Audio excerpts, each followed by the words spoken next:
दिखाते हैं।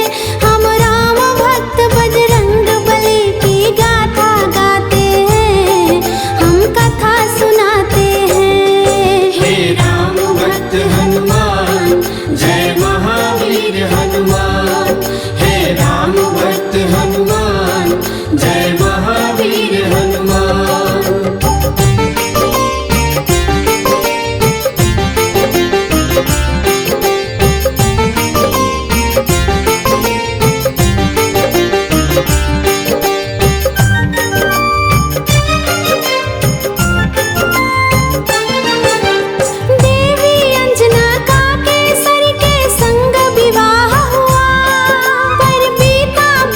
समय में कोई पुत्र नहीं हुआ, औलाद की खातिर दोनों ने तप किया भारी। हे प्रभु जी पूर्ण करो मन की ये इच्छा हमारी। फिर पूछा पवन ने अंजना से क्या इच्छा तुम्हारी। महलों को छोड़ के भटके क्यों वन वन में मारी मारी। जाओ महलों को शिव शंकर भोले का ध्यान धरो, औलाद की इच्छा पूर्ण हो निश्चिंत रहो। इस तरह से वो अंजनी को सुख की राह बताते हैं, हाँ पावन राह बताते हैं। हम राम भक्त बजरंग बली की गाथा गाते हैं, हम कथा सुनाते हैं। हे राम भक्त हनुमान जय महावीर हनुमान, हे राम भक्त हनुमान जय महावीर हनुमान।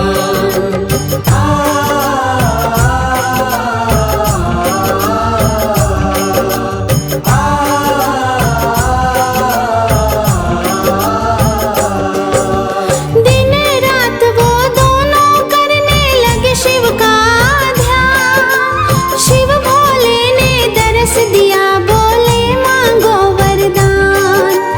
कुछ और ना चाहे भोले हमें दे दो संतान।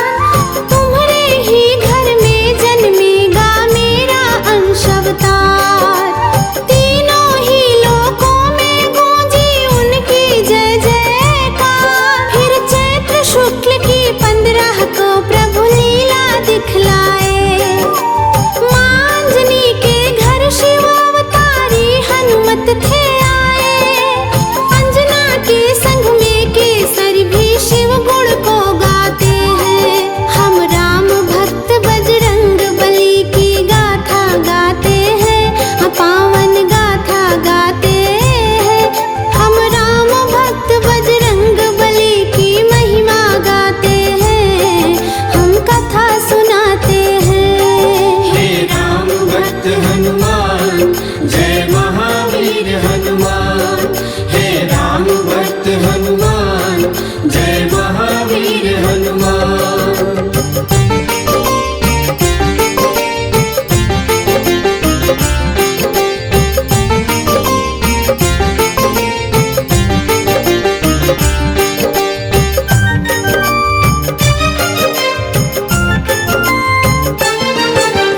महलों में खुशियाँ छाई थी कितनी पावन बेला। मांजनी की कोख से जन्मा बालक अलबेला। महलों में सज गए 14 देखो वंदनवारे। घर घर में दीपों की माला से होते उजियारे। अन्न धन के देखो खुले हुए थे भंडारे। ऐसे लेने वाले बोल के ले जाते जयकारे। प्रभु केसरी दोनों हाथ से धन और धान लुटाते थे। मारे खुशियों के नैनों में आंसू भर आते थे। सब दीन दुखी मजबूर केसरी के गुण गाते हैं, प्रभु जी के गुण गाते हैं। हम राम भक्त बजरंग बली की गाथा गाते हैं, हम कथा सुनाते हैं। हे राम भक्त हनुमान जय महावीर हनुमान, हे राम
फिर सूरज पकड़ा और मुख में लिया था डाल। सारे ब्रह्मांडों में भक्तों फिर अंधियारा छाया। बालाजी की इस लीला को कोई न जान पाया। सभी जलचर वनचर नभचर देखो हो गए हैरान। अभी अभी तो सूरज यही था, हो गया अंतर ध्यान। सैन्य सहित इंद्र बालाजी के सम्मुख आए। कौतुक देखा बालाजी का, क्रोध बहुत आया। मन ही मन बालाजी सबकी हंसी उड़ाते हैं, हाँ सबकी हंसी उड़ाते हैं। हम राम भक्त बजरंग बली की गाथा गाते हैं, हम कथा सुनाते हैं। हे राम भक्त हनुमान जय महावीर हनुमान। हे राम भक्त हनुमान जय महावीर हनुमान।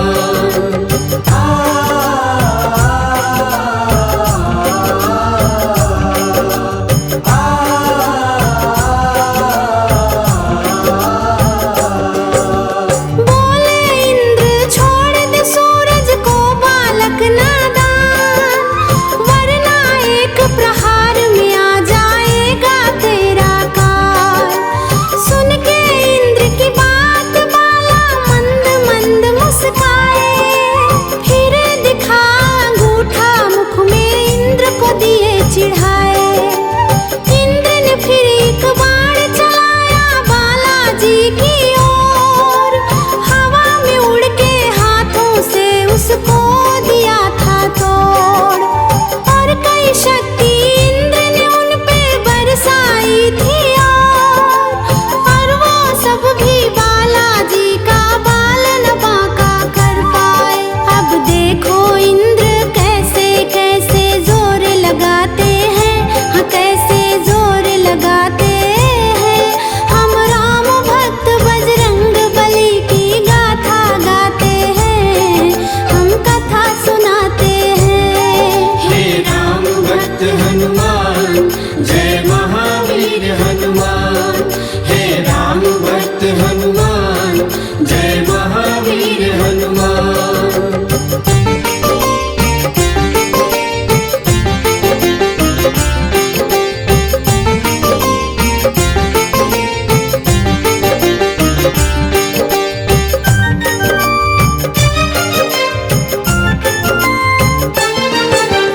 इंद्र का सारा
हे दुख भंजन मारुति नंदन, सुन लो मेरी पुकार। पवन सुत विनती बारंबार, पवन सुत विनती बारंबार।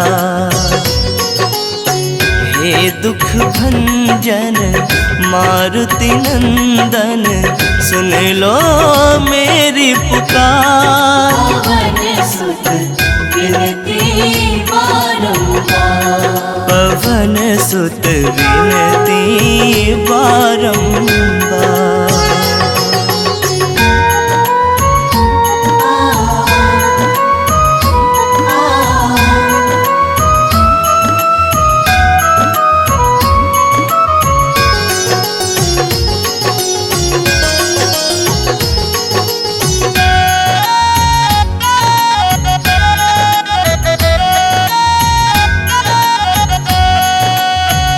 अष्ट सिद्धि नव निधि के दाता, दुखियों के तुम भाग्य विधाता। अष्ट सिद्धि नव निधि के दाता, दुखियों के तुम भाग्य विधाता। सिया राम के काज सवारे, सिया राम के काज सवारे, मेरा कर उद्धार। पवन सुत विनती बारंबार, पवन सुत विनती बारंबार।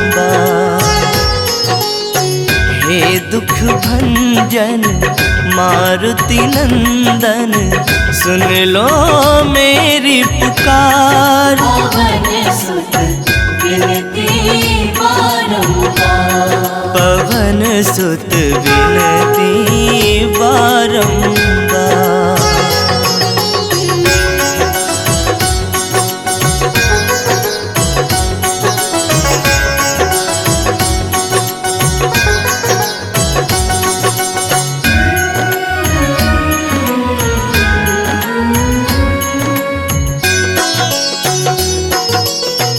अपरंपार है शक्ति तुम्हारी, तुम पर रीझे अवध बिहारी। अपरंपार है शक्ति तुम्हारी, तुम पर रीझे अवध बिहारी। भक्ति भाव से ध्याओ तो है, भक्ति भाव से ध्याओ तो है, कर दुखों से पार। पवन सुत विनती बारंबार, पवन सुत विनती बारंबार। हे दुख भंजन मारुति नंदन, सुन लो मेरी पुकार। पवन सुत विनती बारंबार, पवन सुत विनती बारंबार।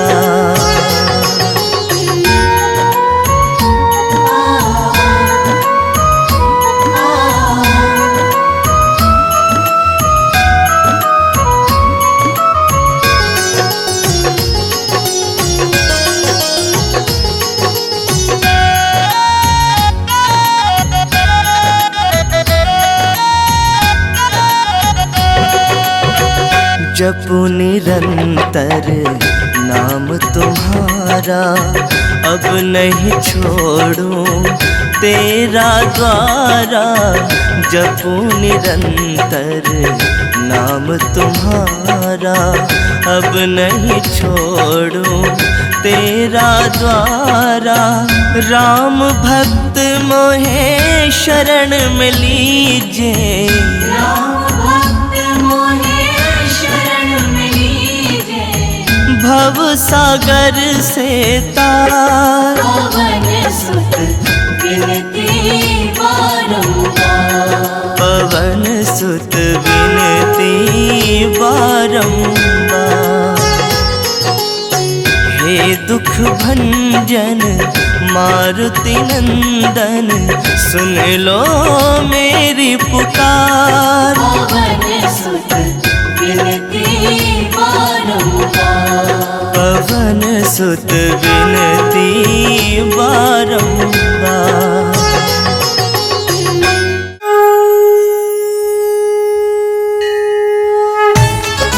जय बालाजी, जय बालाजी, जय बालाजी, जय बालाजी।